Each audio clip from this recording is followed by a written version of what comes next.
How are you? Welcome to our third episode, Hands-on Learning, Enhancing Fine Motor Skills. And I cannot wait to share with you today one of my favorite activities and one of the things that seems so hard but is really so easy. We are going to dive into why fine motor skills are important and how that sets the foundation for your child's literacy development. We all hear the buzzword sensory bin. We all hear sensory play. Some of us may cringe when we hear it, and we'll talk about that in a second. But before we dig in, I want to take a minute to introduce myself. My name's Lauren Cunningham. I'm a mom, a wife, a literacy consultant, and I am the face behind With a Bit of Grace.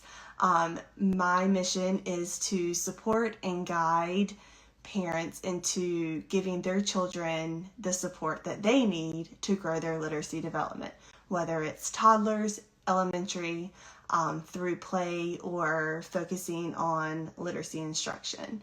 And since I have transitioned to working part-time, I have found a love for this and want to share with everyone how it is, or how you can make it easy, how it's not as big as you think, and just kind of stepping back and simplifying it not only makes your job easier, but it also makes things easier for your kid.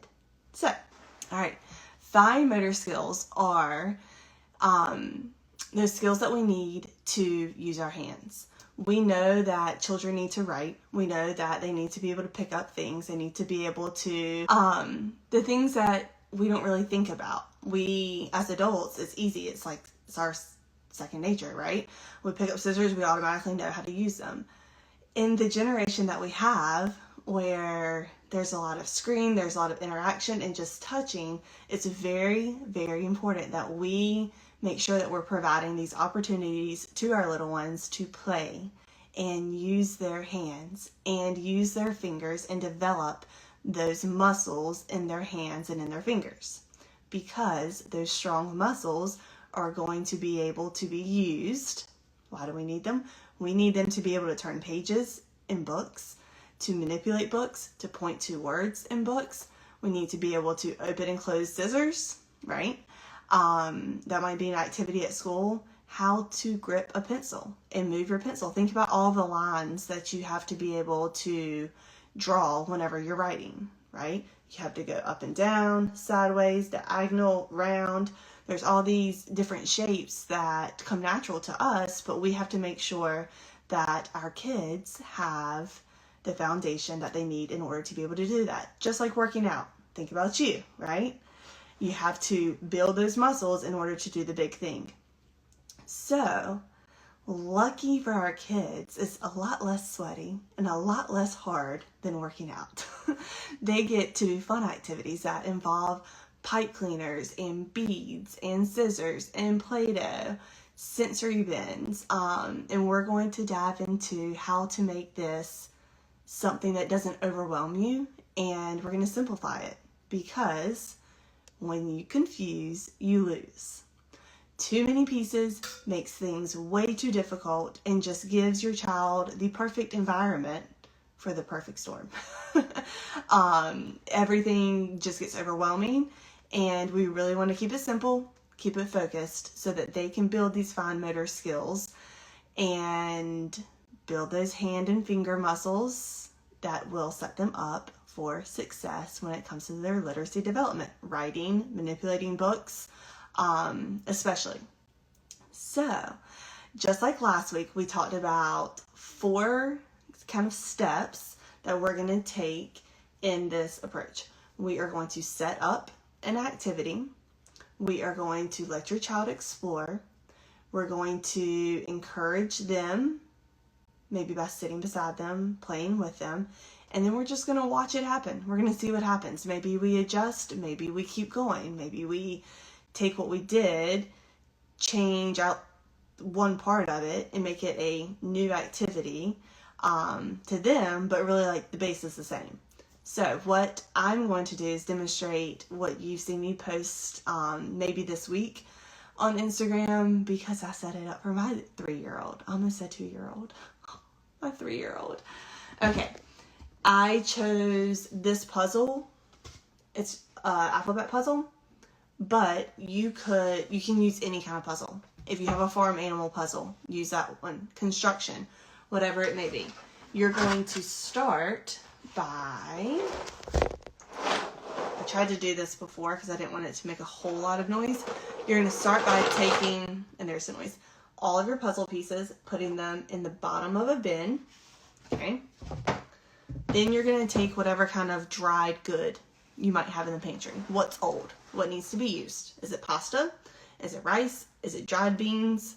Whatever it may be. Cheerios are a really good one for like younger kids that you don't want them to eat the pieces, obviously, but if they do, it's going to be okay.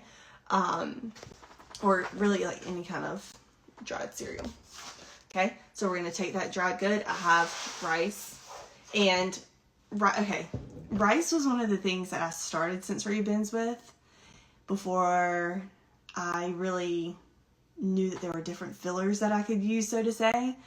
And I have found that, I'm going to be honest, it's probably the messiest. Dried chickpeas are one of our favorites. And I'll talk in a minute about how you can add some color to that. But that's, hold on. So I'm going to take my rice. I'm just going to pour it over all of those puzzle pieces.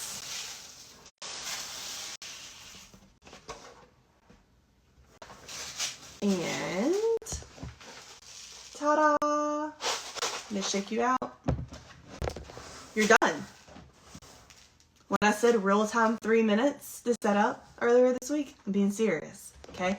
I do like to take the sensory bin and I like kind of, I can't show you because I'm holding it at an angle, but I like to kind of like uncover some of the letters. I'll stand up some of the letters so that my little one is encouraged and can kind of like see that that's something besides a giant bin of rice. And I'll even take a minute to take some of the letters and match them to the correct place in the puzzle so that they can see where we're going with this. It was that easy. It was that easy, right? So what else am I going to talk about, right? The number one thing, expectations, okay? If you are overwhelmed with just the thought of sensory bins, which you see whenever you open up Instagram and you see people talk about sensory bins, then let's take a deep breath. But the mess, teach your toddler how to clean it up. Also, sometimes easier said than done. So you kind of have to like touch and go. But I have found that my toddler really enjoys cleaning up his mess with a stick vacuum or even a hand broom. And along with building these fine motor skills that we're going to be able to use for buttoning clothes, tying shoes, putting on jackets, zipping things, all of those life skills that we need, they can also learn life skills from, if you make a mess, we gotta clean it up, right?